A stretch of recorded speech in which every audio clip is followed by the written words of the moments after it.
तो हाल ही के कुछ दिनों में तुम लोगों ने डीमन स्लेयर करके एक एनिमे का नाम बहुत बार सुना ही होगा, क्योंकि इसकी इन्फिनिटी कैसल करके मूवी थिएटर्स में धमाके मचा रही है, यानी कि रिकॉर्ड्स पे रिकॉर्ड तोड़े जा रही है। एंड अगर मैं सही बताऊं तो मैंने डीमन स्लेयर के पिछले सारे के सारे एपिसोड्स देख रखे हैं, तो मुझे पता है कि डीमन स्लेयर की मूवी कितनी अच्छी हो सकती है। तो इसलिए मुझे जैसे तैसे करके ये मूवी देखनी ही थी, पर मेरे पास पैसे की थोड़ी सी कमी थी, इसलिए मैंने दोस्तों से थोड़ा सा चंदा वंदा जमा किया एंड मैं पहुंच गया थिएटर मूवी देखने। एंड भाइयों मैं सही बता रहा हूँ, इस मूवी ने मेरे पैसे वसूल करवा दिए, क्योंकि मैंने आज तक जितनी भी एनिमे की मूवी देख रखी है ना, ये मूवी मुझे सबसे ज्यादा पसंद आई है। मतलब सेकंड नंबर पे तो आई गई है, क्योंकि पहले नंबर पे तो योर नेम है, उसको अभी तक कोई बीट नहीं कर पाया। जो भी हो, कुल मिला के बात यही है कि ये मूवी काफी ज्यादा अच्छी है। अगर तुम लोगों ने अभी तक ये मूवी नहीं देख रखी है तो तुम लोग क्या कर रहे हो यार, जाओ थोड़े से पैसा इकट्ठा करो एंड जाके देखो। एंड अगर तुम लोग ये सोच के बैठ रहे होंगे कि जब ये मूवी फोन में आ जाएगी मैं तब देख लूंगा, तो ये मत करना भाई लोग, क्योंकि इस मूवी का मजा तुम्हें थिएटर में ही आएगा। एंड अब बात करते हैं उस हीरो की, आई मीन डीमन की, जिसकी वजह से मुझे ये मूवी कुछ ज्यादा ही पसंद आ गई है। और वो कैरेक्टर है अकाजा, जो की है मुजान का थर्ड स्ट्रॉन्गेस्ट डीमन। और सिर्फ मैं ही एक ऐसा बंदा नहीं हूँ जिसे कि अकाजा कुछ ज्यादा ही पसंद आया हो, नहीं, थिएटर में जितने भी लोग बैठे थे उनमें से ऑलमोस्ट आधे से ज्यादा को अकाजा ही सबसे ज्यादा पसंद आया था। ऐसा इसलिए क्योंकि लोग हर एक कैरेक्टर की एंट्री पे तालियां बजा रहे थे, चाहे वो मुजान की एंट्री हो, तांजीरो की एंट्री हो, बट जब हमारे अकाजा की एंट्री होती है भाई साहब लोग पागल हो गए भाई, पागल। क्योंकि कोई बंदा सीटी मार रहा है, कोई बंदा अपना सर खुजला रहा है, कोई बंदा अपना टी शर्ट निकाल के उसे हवा में घुमाए जा रहा है। एंड मैं बिल्कुल ही शॉक कि भाई ये तो एक डीमन है, एंड तुम लोग एक डीमन को देख के इतना खुश कैसे हो सकते हो। बट मेरी ये सोच बिल्कुल ही चेंज हो गई जब मैंने मूवी के एंडिंग में अकाजा की बैक स्टोरी देखी। एंड मैं सही बताऊं तो यही बैक स्टोरी मुझे मूवी का बेस्ट पार्ट भी लगा, जिसके कारण अकाजा मेरा फेवरेट कैरेक्टर बन गया पूरे एनिमे वर्ल्ड का। एंड इसीलिए मैं तुम लोगों को अकाजा की बैक स्टोरी बताना चाहता हूँ, ताकि तुम लोग भी अकाजा को उतना ही पसंद करो जितना कि मैं करता हूँ।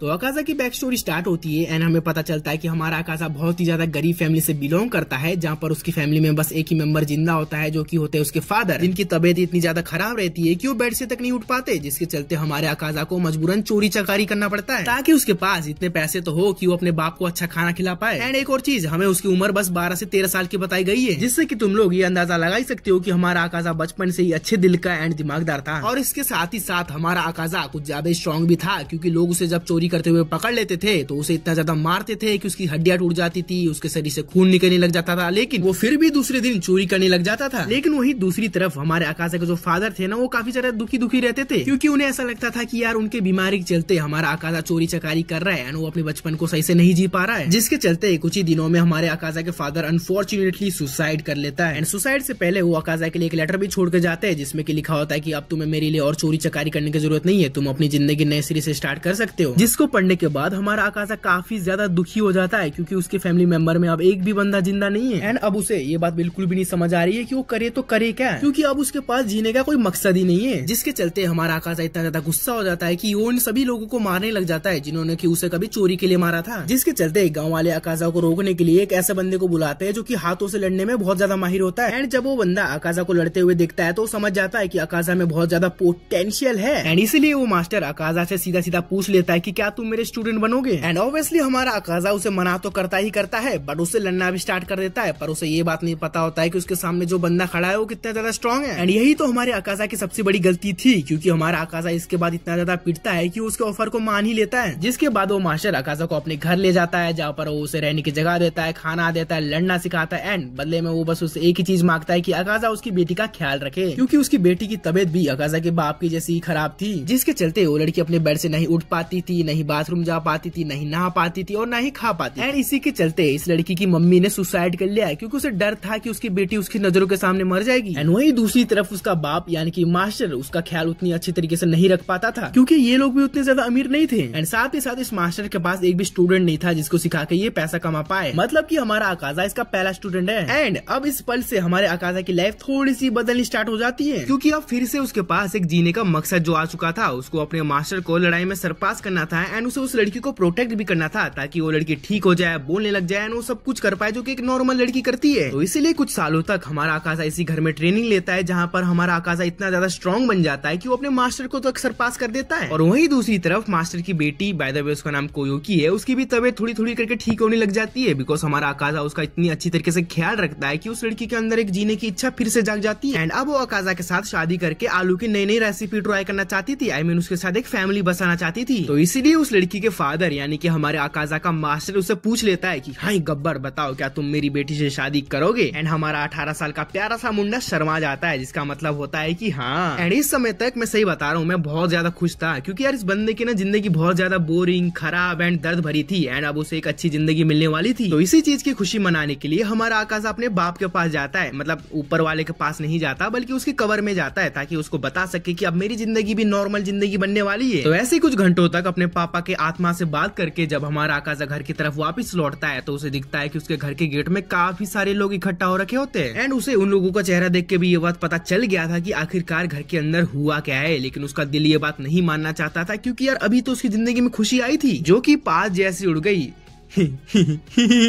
सॉरी, अब पक्का से नेक्स्ट टाइम ऐसे घटिया जोक बीच बीच में नहीं मारूंगा।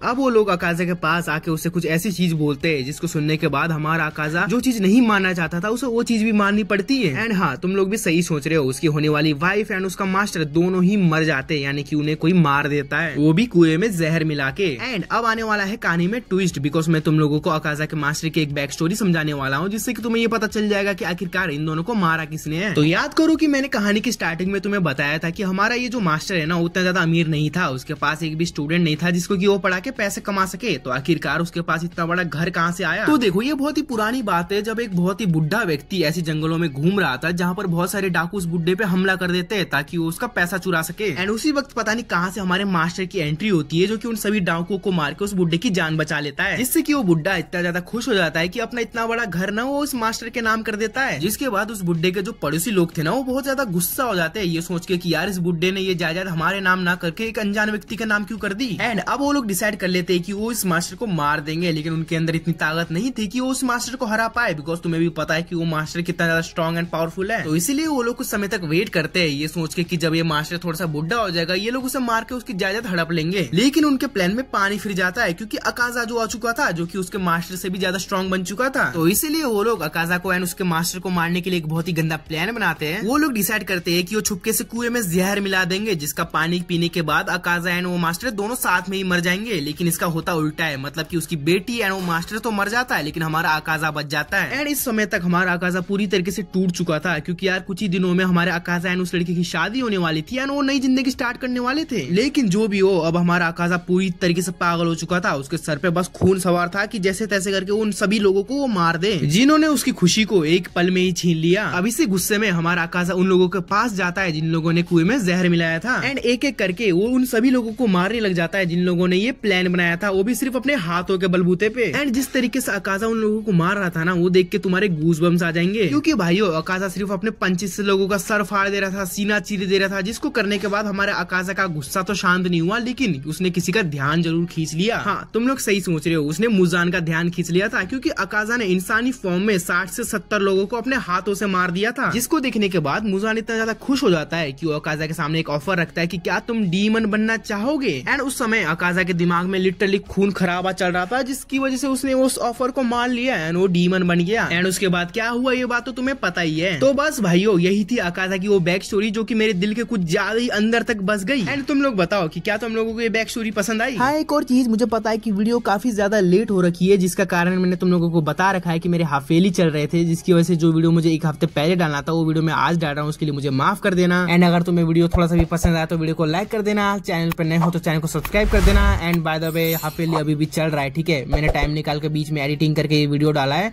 तो प्लीज लाइक कर देना।